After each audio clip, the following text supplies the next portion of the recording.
Hello दोस्तों, कैसे हैं आप सब। तो आज के इस लेक्चर में मैं आपको 5 सितंबर की जो लास्ट शिफ्ट हुई थी उसके सारे क्वेश्चन जो इंग्लिश में आए हुए थे उनको सॉल्व आउट कराने जा रहा हूं। इससे पहले मैंने 1 तारीख की सारी शिफ्ट, 4 तारीख की सारी शिफ्ट और आज के इस लेक्चर को लेके 5 तारीख की भी सारी शिफ्ट अपलोड कर दी। मीन्स टोटल 9 लेक्चर अपलोड हो चुके हैं। अभी तक उन सभी को नहीं जाकर देखा तो जरूर देखें। सारे वीडियोस का लिंक मैंने डिस्क्रिप्शन में डलवा दिया और डिटेल्ड सॉल्यूशन सब में करवाया है। मैंने जितने भी ऑप्शन दिए सबको डिटेल में समझाया हूं। और आपको पता होना चाहिए, अगर आप एमटीएस का एग्जाम अभी करंट में दे रहे हैं तो ये इंग्लिश ही एक ऐसा डिसाइडिंग फैक्टर है जो आपको आपकी मंजिल तक पहुंचा सकता है। क्योंकि रिसेंटली सुनने में आ रहा है कि इसमें क्लोज टेस्ट और इसके साथ साथ जो वोकैब सेक्शन है वो एमटीएस एग्जाम में बहुत पूछा जा रहा है। और सीजीएल में आपने देखा ही कोई बहुत हाई लेवल का वोकैब नहीं आया, तो लेकिन बहुत अच्छे लेवल के वोकैब है। तो अगर आप किसी भी एग्जाम की प्रिपरेशन कर रहे हैं तो ये वीडियो आपके लिए मस्ट वॉच है, इसको जरूर देखें। और बहुत अच्छा रिव्यू आ रहा है यार। मैं सारे कमेंट्स मैं अभी इस स्क्रीन पर लगा दूंगा, आप इसको देख सकते हैं। बहुत एप्लॉज, बहुत एडमिरेशन कि मैं community quizzes back to back upload कर रहा हूं। टेलीग्राम पर भी क्विजेस पोस्ट कर रहा हूं, उसका लिंक भी डिस्क्रिप्शन में दे रखा है, उसको जरूर ज्वाइन करें। और इस चैनल को तो जरूर सब्सक्राइब करके रखें। यहां से आपको बहुत ही अच्छा कंटेंट मिलने वाला है, exam relevant plus quality content. आपने हमारी क्विजेस अगर देखी होगी तो आपको पता होगा। तो अगर आप एमटीएस का एग्जाम दे रहे हैं तो इस लेक्चर को आप पूरा जरूर देखें, ठीक है ना। तो चलिए अपने लेक्चर की तरफ चलते हैं और वीडियो को स्टार्ट करते हैं। तो फर्स्ट क्वेश्चन हमारा दिया गया है, यहां पर एरर से पूछ रहा है। बोला part of the following sentence have been underlined and given as option, select the option that contains an error. तो आपको इस सेंटेंस में कुछ वर्ड्स अंडरलाइन किए गए हैं, उसमें चारों को देखकर आपको बताना है कि कौन सा किसमें एरर है। तो चलिए सबसे पहले सेंटेंस को अच्छे से पढ़ते हैं। कह रहा कि for an all too brief period between the late 1980 and the late 2000s a world was characterized by convergence। a world was, आपको अगर अच्छे से आपने एरर की स्टडी की होगी तो आपको एरर दिख गया होगा। चलिए मैं इसको इलाबोरेट करता हूं। सबसे पहले ये कह रहा है कि for an all too brief period between the late 1980s, जो 1980s का पीरियड था और जो 2000 का पीरियड था, उसमें ये कहा जा रहा संसार जो है किसकी तरफ बढ़ रहा था। संसार एक यूनियन की तरफ बढ़ रहा था, एक अलाइनमेंट की तरफ बढ़ रहा था, एक शांति सुरक्षा सहयोग की तरफ बढ़ रहा था। बट अब ये बताइए, अगर आपने आर्टिकल पढ़ा है तो आर्टिकल आपने सबसे पहली चीज, जो चीजें दुनिया में संसार में एक हो उनके पहले आर्टिकल लगाते हैं। जैसे मैंने कहा दामून, ये हो गया, ठीक है ना। उसके बाद दासन, ये सब एक है। अब ये बताइए, बिटवीन द लेट एकदम सही है इसमें, for an all too brief एकदम सही है, एन कंजंक्शन लगा हुआ है, करेक्टराइज्ड बाई सही है, बट गलती किसमें, ए वर्ल्ड वास में। क्यों? देखिए वर्ल्ड क्या है, वर्ल्ड जो है एक यूनिवर्सल चीज है, खुद में सिर्फ एक है, खुद में यूनिक है। तो वर्ल्ड के आगे एक संसार नहीं लगाएंगे, ये पूरे संसार की बात कर रहा ना, एक की तो बात कर नहीं रहा है। तो वर्ल्ड के आगे हम हमेशा द का यूज करेंगे, ठीक है ना। तो यहाँ करेक्शन पार्ट यही है, द का यूज मुझे यहाँ करना चाहिए। आई होप आपको क्लियर हुआ होगा। चलिए नेक्स्ट क्वेश्चन की तरफ हम चलते हैं। नेक्स्ट क्वेश्चन भी एरर से है, बट उसमें एरर पूछा था, बट इसमें लेकिन स्पेलिंग एरर पूछा हुआ है। तो इसमें आपको टेंशन कुछ नहीं देखना, सिर्फ स्पेलिंग एरर आपको देखना है। सबसे पहले आप सेंटेंस मत पढ़िए, मैं आपको तरीका बता रहा हूं क्या करना है। इसमें सेंटेंस नहीं पढ़ना आपको, सेंटेंस ना पढ़कर आप डायरेक्ट ऑप्शन पे आइए। अब देखिए ऑप्शन में आप एक एक जब ऑप्शन पढ़ने लगेंगे तो उस जब फर्स्ट ऑप्शन पढ़ेंगे तो उस सेंटेंस में अगर जहां एरर मिल जाएगा आपको एरर को छोड़ दीजिएगा, तुरंत नीचे चले आइएगा सेकेंड ऑप्शन पर। जैसे लेट अस अप्रिशिएट, तो यहां पर आपको दिख गया होगा एप्रिशिएट की स्पेलिंग गलत है, तो इसको छूना ही नहीं है, ठीक है ना, टच नहीं करना इसे। लेट अस एप्रिशिएट सपोर्ट, क्या सपोर्ट में सिंगल पी रहता है, सपोर्ट, SUPPORT, सपोर्ट, ये सपोर्ट होता है, ठीक है ना। अब थर्ड ऑप्शन पे लेट अस एप्रिशिएट, यहां फिर एप्रिशिएट की स्पेलिंग गलत दे दी गई। चलिए आगे इसको पढ़ लेते हैं, support and contribute our might to the promotion all efforts of the community in this direction, ठीक है ना। तो यहाँ पर अप्रिशिएट में आपको एरर देखने को मिल जाएगा। अब लास्ट वाला जो ऑप्शन है देखिए, लेट अस अप्रिशिएट, अप्रिशिएट की स्पेलिंग आप ध्यान में रखिएगा, APPRECIAT, एप्रिशिएट, ये होता है। तो ये ऑप्शन आपका करेक्ट हो जाएगा। Let us appreciate, support and contribute our might to the promotional efforts of the community in this direction. I hope आपको क्लियर हुआ होगा। चलिए नेक्स्ट क्वेश्चन की तरफ हम चलते हैं। नेक्स्ट क्वेश्चन हमारा फिलर से आया हुआ है, फिल इन द ब्लैंक्स। तो फिलर में सबसे पहले आपको करना क्या है, अच्छे से आपको सेंटेंस पढ़ना है। बट इफ बहुत ही सिंपल फिलर दिया हुआ है। फिलर देखिए कई तरीके से पूछे जाते हैं। फिलर 3-4 तरीके से आपसे पूछे जाएंगे। एक तो फिलर वो होगा जो आपको ब्रैकेट में एक वर्ड दे देगा, उसकी सिनोनिम्स या एंटोनिम्स आपको ढूंढ कर लिखना होगा, ये हो गया। दूसरा, आपको डिफरेंट ऑप्शन दे देंगे, जो उसमें ऑप्शन सुटेबल बैठेगा वो फिलर आपको फिल करना होगा। तीसरा, स्पेलिंग एरर से फिलर आ जाएगा। मतलब एक सेंटेंस देंगे, उसमें से एक स्पेस देकर ये पूछेंगे कि इसमें सही स्पेलिंग का वर्ड आप भरिए। तो जैसे यहाँ स्पेलिंग वाला एरर फिलर आया हुआ है, डिस्कशन की सही स्पेलिंग आपको इसमें फिल करनी, बस और कुछ नहीं करना। इसमें नहीं समझना आपको क्या भरना है क्या नहीं। DES नहीं होता, DIS होता है, बट SS होता है। डिस के होता ही नहीं डिस्कशन में, तो करेक्ट ऑप्शन क्या होगा, 4th नंबर का DISCUSSION, डिस्कशन। ये आपका ऑप्शन करेक्ट हो जाएगा। आई होप आपको क्लियर हुआ होगा। नेक्स्ट क्वेश्चन की तरफ हम चलते हैं। क्वेश्चन नंबर 4 है हमारा, वन मोर सब्सटीट्यूशन से। कह रहा है कि a thing which happens every 2 years, मतलब कोई ऐसी चीज जो घटित होती हो प्रत्येक 2 साल में, उसे क्या सेंचुरी कहते हैं? नहीं, सेंचुरी किसे कहते हैं आप बताइए। सेंचुरी उसे कहते हैं जो 10 साल में या 100 साल में, ये आप कमेंट सेक्शन में बताइए, ठीक है ना। 10 years या फिर 100 years, ये आप कमेंट सेक्शन में कमेंट करिए। एनुअल जो वार्षिक होता है, बाइनियल जो 2 साल में होता है। देखिए बाई का जो एलिमिनेशन होता है वो 2 ईयर से होता है, तो बाइनियल 2 हो गया, 2 साल में, ठीक है ना। बाई मंथली जो 2 महीने में घटित होता है उसे बाई मंथली कहते हैं, ठीक है ना। नेक्स्ट क्वेश्चन हमारा है सब्स्टिट्यूशन से, ठीक है ना। कह रहा है कि राम्याज shoes are polish by her grand daughter. अब देखिए आर, जब कभी भी आर आप लिखेंगे या तो उसके साथ V3 लगाना पड़ेगा या फिर उसके साथ V1 + ING लगाना पड़ेगा। ये आप वैसे ही वाज है, वाज कभी भी लिखेंगे उसके साथ या तो V3 लगाएंगे या फिर V1 + ING लगाएंगे। तो यहाँ V1 + ING तो कहीं दिया नहीं है। इज पॉलिश ये तो हो नहीं सकता, हेड पॉलिश्ड नहीं हो सकता, पॉलिशेस नहीं हो सकता, क्योंकि राम्या की बात की जा रही है ना, राम्या शूज, पॉलिशेस नहीं होगा। और यहाँ पर पैसिव वॉइस भी दिया गया है ना, तो ये समझिए पैसिव वॉइस दिया गया है तो आर पॉलिश्ड ही होगा। पैसिव वॉइस में कभी भी हेड पॉलिश्ड हम नहीं लगाते, आर पॉलिश्ड यहाँ पर करेक्ट ऑप्शन होगा, ठीक है ना। आई होप आपको क्लियर होगा। नेक्स्ट नंबर 6 है हमारा, यहाँ भी फिलर से आया हुआ है, इसमें इडियोमेटिक फिलर से आया हुआ है, इसमें ईडियम्स, करेक्ट ईडियम्स आपको भरनी है। कह रहा कि I don't think you should go out in the rain it is, मतलब मैं ऐसा नहीं सोचता कि तुम्हें जाना चाहिए इतनी तेज बारिश में। हाँ बारिश की बात की जा रही, और कह रहा तुम्हें नहीं जाना चाहिए। तो बारिश कैसी होती होगी, बहुत तेज होती होगी। तो बहुत तेज बारिश जब होती है तो उसे कहते हैं raining like cats and dogs. तो ये ऑप्शन आपका सही हो जाएगा, रेनिंग कैट्स एंड डॉग्स, ठीक है ना। Rain on cats and dogs नहीं होता, कुछ होता ही नहीं। स्टॉर्मिंग कैट्स एंड डॉग्स नहीं, रेनिंग डॉग्स एंड पपीज कुछ नहीं होता।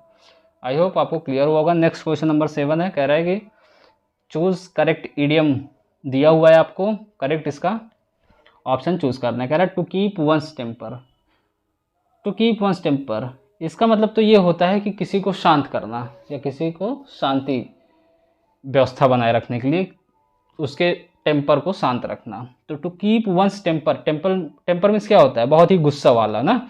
टू कीप मतलब सुरक्षित रखना, मतलब शांत रखना। तो उसका क्या हो जाएगा, to remain calm. To meet with disaster नहीं, तो कीप करने कह रहा ना। टू बिकम इम्पेशेंट नहीं, पेशेंट इम्पेशेंट थोड़ी, धैर्यवान बनने के लिए कह रहा है ना। टू बिकम एंग्री, क्रोधित होने के लिए नहीं। टू रिमेन कॉम, ये कह रहा है आपसे, ठीक है ना। नेक्स्ट क्वेश्चन है 8 नंबर का आपका, इसमें इसकी करेक्ट स्पेलिंग सही करनी है आपको जो है यहाँ दिया हुआ है प्रोफाउंड, और इसकी स्पेलिंग करेक्शन आपको बताना है।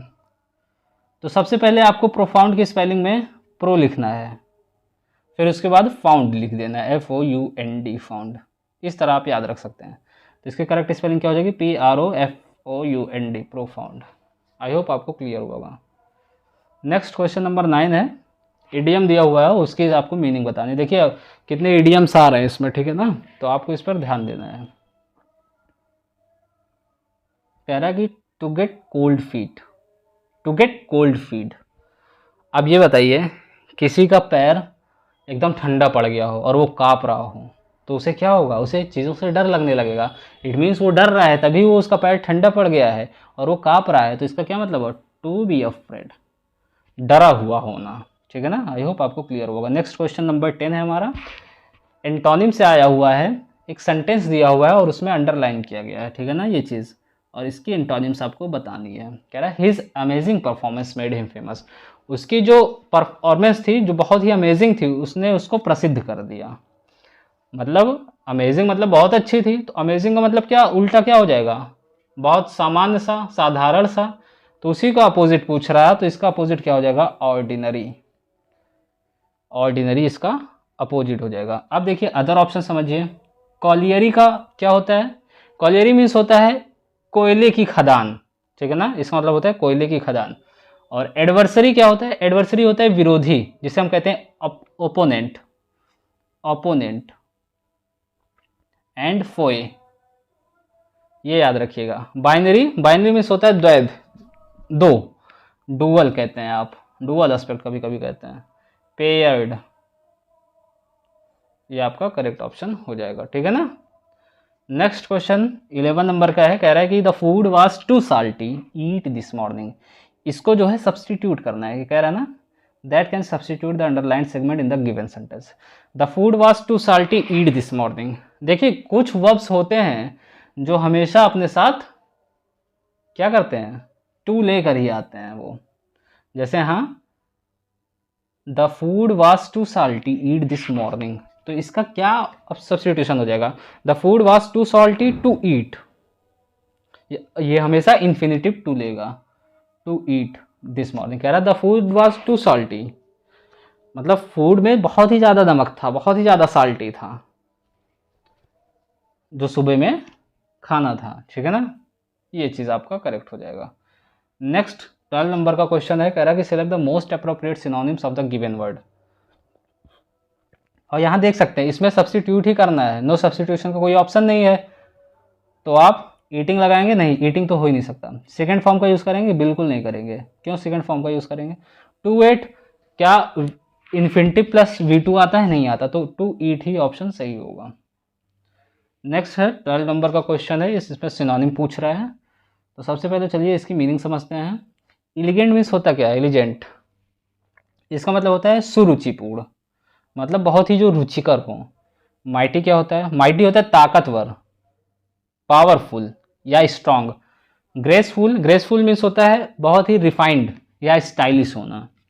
अगली, अगली होता है अनअट्रैक्टिव, अनअट्रैक्टिव, या फिर अनसाइटली, इसको ध्यान में रखिएगा, इंपॉर्टेंट है, अनसाइटली। टॉल आप जानते हैं, बहुत ही लॉफ्टी या हाई, ठीक है ना। तो एलिजेंट का क्या होता है? सुरुचिपूर्ण होता है, जबकि ग्रेसफुल जो है इसका जस्ट सिनोनिम हो जाएगा, ये भी हो जाएगा रिफाइंड या स्टाइलिश। नेक्स्ट क्वेश्चन 13 नंबर का है, इसमें एरर पूछ रहा है। एरर बहुत ही आसान है ये, आपको जैसे पता होगा कि जब हम फ्यूचर इंडेफिनिट टेंस का यूज़ करते हैं तो शैल विल के साथ, शैल विल के साथ हमेशा V1 यूज़ करते हैं, ठीक है ना। तो यहाँ विल गोइंग तो हो ही नहीं सकता। नेक्स्ट तो इम्पॉसिबल यार, क्यों होगा भाई? आई होप आपको क्लियर हुआ होगा। नेक्स्ट 14 नंबर का क्वेश्चन है, कह रहा है Shelley and Keats are great writers but I prefer the last. इसमें आपको फंसा सकता है, बट अगर आपने सही से लेक्चर किए होंगे तो आपको कोई प्रॉब्लम नहीं होगी। अब देखिए लास्ट, लास्ट का यूज़ हम कब करते हैं? लास्ट का यूज हम तब करते हैं जब चीज़ें दो से अधिक हों, जब कोई व्यक्ति या वस्तु दो से अधिक हो और उसमें अंतिम चीज़ बताना हो, तो तब उसके लिए लास्ट का यूज़ करते हैं। बट यहाँ तो सिर्फ दो लोग हैं ना, तो दो लोग के लिए हमेशा हम लेटर और फॉर्मर का यूज़ करते हैं। क्या यूज़ करते हैं? लेटर और former, latter plus former. Latter, latter means हो रहा, इसमें बता रहा है कि बाद वाला। Shelley and Keats are greater but I prefer the last, मतलब आई प्रीफर द लेटर, मतलब किड्स को मैं प्रीफर करूंगा, ये कहने का मतलब है। फॉर्मर मीन्स सेली, सेली की बात कर रहा है अगर फॉर्मर होगा तो द लास्ट में इसमें इरर है। नेक्स्ट 15 नंबर का क्वेश्चन है, कह रहा है कि इसमें भी सिनोनिम आपको बताना है डिज़ाइन का, तो बहुत ही सिंपल है, कई बार आपने इसको पढ़ा होगा। डिज़ाइन का सिनोनिम हो जाएगा फैब्रिकेट, ठीक है ना।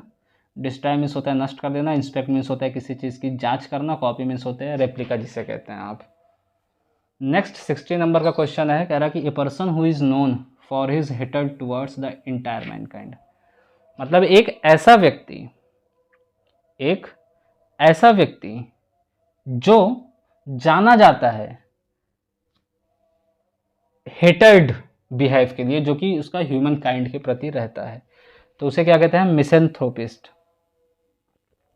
मिसेंथ्रोपिस्ट, ठीक है ना। इंसॉल्वेंट मीन्स क्या होता है? दिवालिया, इंसॉल्वेंट मीन्स दिवालिया। फिलोजिनिस्ट आपको पता होगा, मर्सनरी उसे कहते हैं जो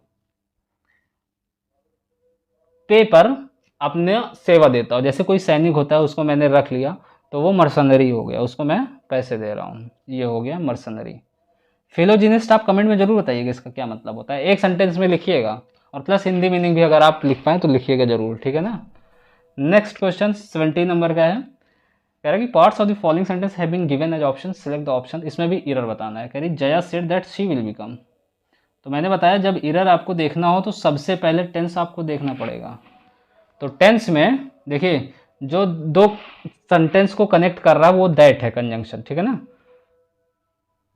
Jaya said that she will become topper in her class, यहाँ पास्ट इंडेफिनिट टेंस है, जबकि यहाँ ये फ्यूचर वाला प्रेजेंट में दिया। सी विल, यहाँ क्या होगा? She would become topper, she would, ये आपका करेक्ट ऑप्शन हो जाएगा। नेक्स्ट क्वेश्चन की तरफ हम बढ़ते हैं, 18 नंबर का है, कह रहा कि some private banks pay their employees, some private banks pay their employees good. यार ये बताओ, ये सेंटेंस थोड़ा पढ़ने में अजीब सा आपको फील हो रहा है कि नहीं? बिल्कुल फील हो रहा है। देखिए गुड क्या है, यहाँ एक एडजेक्टिव है, गुड जो है एक एडजेक्टिव है जो कि किसको क्वालिफाई करता है? नाउन को क्वालिफाई करता है, जबकि इसका जो साथी है वेल, ये एक एडवर्ब है जो कि वर्ब को भी क्वालिफाई करता है, वर्ब को भी मॉडिफाई करता है, वर्ब को भी डिस्क्राइब करता है। तो यहाँ एक पे की बात की जा रही ना, कि जब जो कुछ प्राइवेट बैंक्स हैं वो जो अपने एम्प्लॉय को पे देते हैं, पैसे देते हैं, सैलरी देते हैं, तनख्वाह देते हैं, वो एक बहुत ही हैंडसम अमाउंट होता है, बहुत अच्छा होता है। तो गुड का यूज़ ना करके हम वेल का यूज़ करेंगे। क्या होना चाहिए? सम private banks pay their employees good. और अगर आप, अब हो सकता है अभी तक आपने कमेंट सेक्शन में लिख दिया हो, तो अब इसका आप सुन लीजिए क्या होता है। इंसॉल्वेंट मीन्स यही होता है जो फाइनेंशियली बैंकरप्ट हो, दिवालिया हो, ठीक है ना। जबकि फिलोजिनिस्ट जो होता है फिलोजिनिस्ट जो होता है वो है lover of women, mercenary, soldier for hire और ग्रीडी। मिसेंथ्रोप इसका मतलब होता है कि pessimistic about human nature, optimistic नहीं पेसिमिस्टिक। देखिए पेसिमिस्टिक और ऑप्टिमिस्टिक दो होता है, पेसिमिस्टिक प्लस ऑप्टिमिस्टिक, तो ये आपस में एंटो और सैनो है, एंटो और साइनो है, ठीक है ना। नेक्स्ट क्वेश्चन की तरफ हम चलते हैं, 18 नंबर हो गया था हमारा। 19 नंबर का क्वेश्चन है, ईडीएम से है, काफ़ी लंबा चौड़ा सेंटेंस दिख रहा है, तो सबसे लंबा वाला सेंटेंस अक्सर ही ईडीएम की मीनिंग होती है। कह रहा break the ice, literal meaning अगर निकालूं तो कह रहा है कि बर्फ़ को फोड़ दो अब और उसको बहने दो। जब आप बर्फ़ को निकाल कर फोड़ेंगे, उसको चकनाचूर करेंगे तो वो मेल्ट हो जाएगा, ठीक ना, गल जाएगा।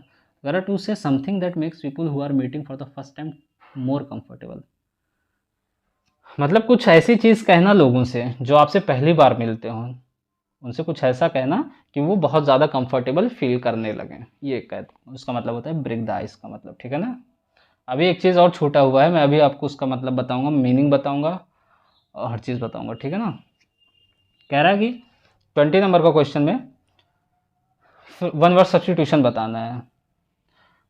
ए poem of lamentation on the death of someone loved and admired, soliloquy, elegy, tragedy, एपिटैफ।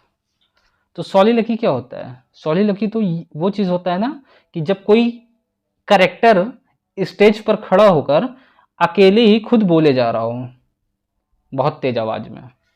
जबकि एलिजी होता है, एलिजी तब अकर होता है जब आपका बहुत करीबी, बहुत खास व्यक्ति की डेथ हो जाती है, तब एलिजी उसके लिए यूज किया जाता है। Tragedy, drama with unhappy ending, drama with unhappy ending, ये हो जाता है ट्रेजेडी, ठीक है ना। एपिटैफ, एपिटैफ तो जानते हैं एकदम अपोजिट ही आ गया यहाँ पर। Inscription on a tombstone summarising the deceased life, मतलब एक ऐसा क्योट जो जिसकी डेथ हुई है उसकी सिमेट्री पर, उसके कब्रगाह पर जो लिखा जाता है उसे हम एपिटैफ कहते हैं, उसके लाइफ के बारे में। अब 20 नंबर का क्वेश्चन स्टार्ट होता है, 21 नंबर का। यहाँ से आपको कॉम्प्रिहेंशन पार्ट आ गया, एक क्लोज टेस्ट आपको करना है। तो क्लोज टेस्ट मैं उम्मीद करूँगा आप बहुत अच्छे से करेंगे, ये बहुत ज़्यादा इंपॉर्टेंट है इसको समझना। तो सबसे पहले मैंने रूल बताया, क्लोज टेस्ट कभी भी आप करें अच्छे से रीड करना है, बिना ऑप्शन को देखें, ठीक है ना। तो जो क्लोज टेस्ट दिया हुआ है इसको अच्छे से पहले रीड करिए। कह रहे हैं कि language is dash one of the most fundamental aspects of human communication and interaction. It allows people from different cultures to connect and ideas. मतलब कह रहा है कि लैंग्वेज ही एक ऐसा फंडामेंटल एस्पेक्ट है जो ह्यूमन कम्युनिकेशन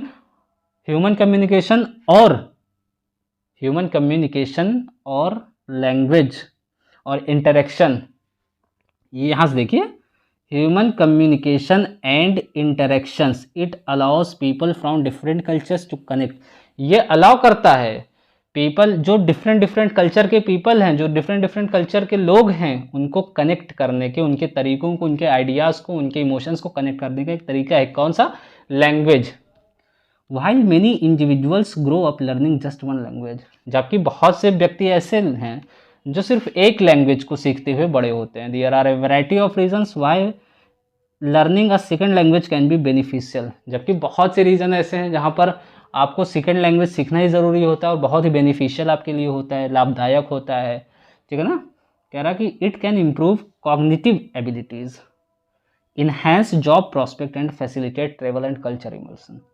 ये कह रहा है कि ये आपको इम्प्रूव करती है, ये आपको बहुत ही अच्छे से उभारती है। ये कॉग्निटिव लर्निंग, जो कॉग्निटिव डेवलपमेंट होता है, जो एक ग्रोथ होती है, वो बहुत ही अच्छी होती है।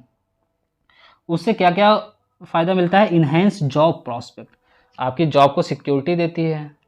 फैसिलिटेट ट्रेवल, अगर आप कहीं साउथ इंडिया में जा रहे हैं, कहीं किसी भी इस फेयर में जा रहे हैं जहाँ लैंग्वेज दूसरी, तो अगर आपको लैंग्वेज आ रही है तो आप काफ़ी अच्छे से बात कर सकते हैं।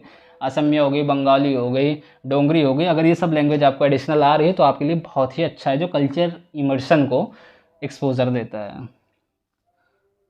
फिर कह रहा है कि proficiency in a second language is an invaluable asset for personal growth as well as professional development. कह रहा है कि दूसरे लैंग्वेज में जो प्रोफिशिएंसी होती है, जो एबिलिटी होती है, जो दक्षता होती है, वो बहुत ही वैल्यूएबल एसेट है पर्सनल ग्रोथ के लिए और साथ ही साथ आपके प्रोफेशनल ग्रोथ के लिए भी। ऑडियो वीडियो मीडियम, कह रहा है कि जो ऑडियो और वीडियो मीडियम है, सच एज, जैसे एग्जांपल लेना है, are among all the best way to learn second language as they allow learners to engage with cultural content. मतलब देखिए, अभी वीडियो फॉर्मेट और ऑडियो फॉर्मेट आपको ऑनलाइन दोनों अवेलेबल है, आप कुछ भी चीज़ें खोलकर देखकर आराम से पढ़ सकते हैं। तो ये चीज़ आपको कह रहा है किसी एक लैंग्वेज के बारे में बात की जा रही है। तो अब चलिए फिलर की तरफ चलते हैं। फर्स्ट नंबर का फिलर कह रहा है language is of the most. आपने अक्सर ऑफ द मोस्ट के आगे वन लगा देखा होगा, वन ऑफ द मोस्ट, एक ऐसी चीज है सब में से, तो यहाँ one of the most correct option हो जाएगा। नेक्स्ट है one of the most fundamental aspects of human communication and interaction, it allows people from different cultures to connect and मतलब कनेक्ट करता है कल्चर्स को और उनके क्या, ताकि वो अपने आइडिया को शेयर कर सकें। जब आप यार मेरे से इंग्लिश में बात कर रहे हैं, आप संस्कृत में बात कर रहे हैं, तो मैं आइडिया का एक दूसरे को आदान प्रदान कैसे हो पाएगा? नहीं हो सकता। तो अगर आप अच्छे से लैंग्वेज सीखते हैं तो आपको कनेक्ट कर देती है आप, ताकि अच्छे से आइडियाज़ को शेयर कर सके। तो इसमें शेयर ऑप्शन करेक्ट हो जाएगा। शेयरिंग नहीं हो सकता यार, शेयर्स नहीं हो सकता। शेयर्स क्यों होगा? ठीक है ना, शेयर्ड तो हो ही नहीं सकता इसमें। नेक्स्ट है share ideas while many individual grow up learning just one language. There are a variety of reason why learning a second language can be beneficial. ठीक है ना. फॉर एग्जाम्पल के लिए कह रहा है इट इनके, फॉर एग्जाम्पल देयरफॉर यूज़ नहीं करते हम, देयरफॉर इसलिए होता है. एज इट इज़ बिल्कुल ऐसे ही. हाउएवर यद्यपि ये कॉन्ट्राडिक्शन के लिए यूज होता है. जबकि फॉर एग्जाम्पल एक उदाहरण देकर बताता है वो. तो for example it can improve cognitive abilities, enhance job prospect and facilitate travel and cultural immersion. यहाँ फुल स्टॉप. यहाँ सेंटेंस स्टार्ट होना है 4 नंबर का भी. कह रहा है कि प्रोफिशिएंसी इन सेकेंड लैंग्वेज. तो यहाँ क्या एक्वायर्स कर सकते हैं? नहीं, यहाँ जिरंडियल वर्ब आएगी. एक्वायरिंग प्रोफिशिएंसी, V1 + ing, तो जिरंडियल वर्ब, क्योंकि सेंटेंस इसी से स्टार्ट हो रहा है ना, तो इसे जिरंड कहेंगे.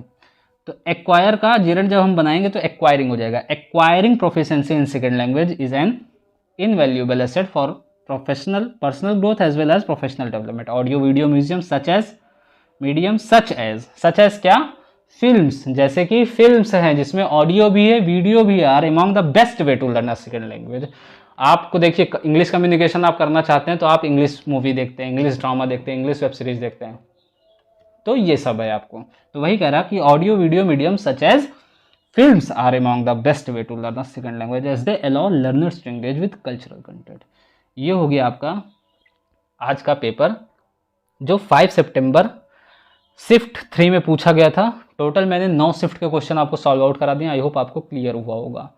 तो ये बहुत ज़्यादा इंपॉर्टेंट सेशन रहेगा आपके लिए, किसी भी आप एग्जाम की प्रिपरेशन कर रहे हैं. आगे मैं CGL CHSL में जितने भी क्वेश्चन पूछे गए हैं वो कैप से सारे को शामिल करूंगा, सबको लेकर आऊँगा आपके सामने और एक नए अंदाज और आगाज के साथ. बहुत ही जल्द एक बड़ा अनाउंसमेंट होने वाला है. आप टेलीग्राम और चैनल दोनों ज्वाइन करके रखें. आई होप आपको क्लियर हुआ होगा. मिलते हैं आपसे नेक्स्ट वीडियो में. और बहुत सी बातें करनी है. किसी दिन मैं लाइव आने का प्लान कर रहा हूँ, तो वो भी सब उसी में बातें हो जाएंगी. अभी मेरे को गिव अवे भी करना है. आप गिव अवे की वीडियो देख सकते हैं, उसमें क्या क्या मैंने कंडीशंस लगाई हुई हैं, और बहुत जल्दी मैं गिव अवे करने वाला हूँ. तो मिलते हैं आपके साथ नेक्स्ट वीडियो में. तब तक आप अपना ख्याल रखिएगा. Thanks for watching.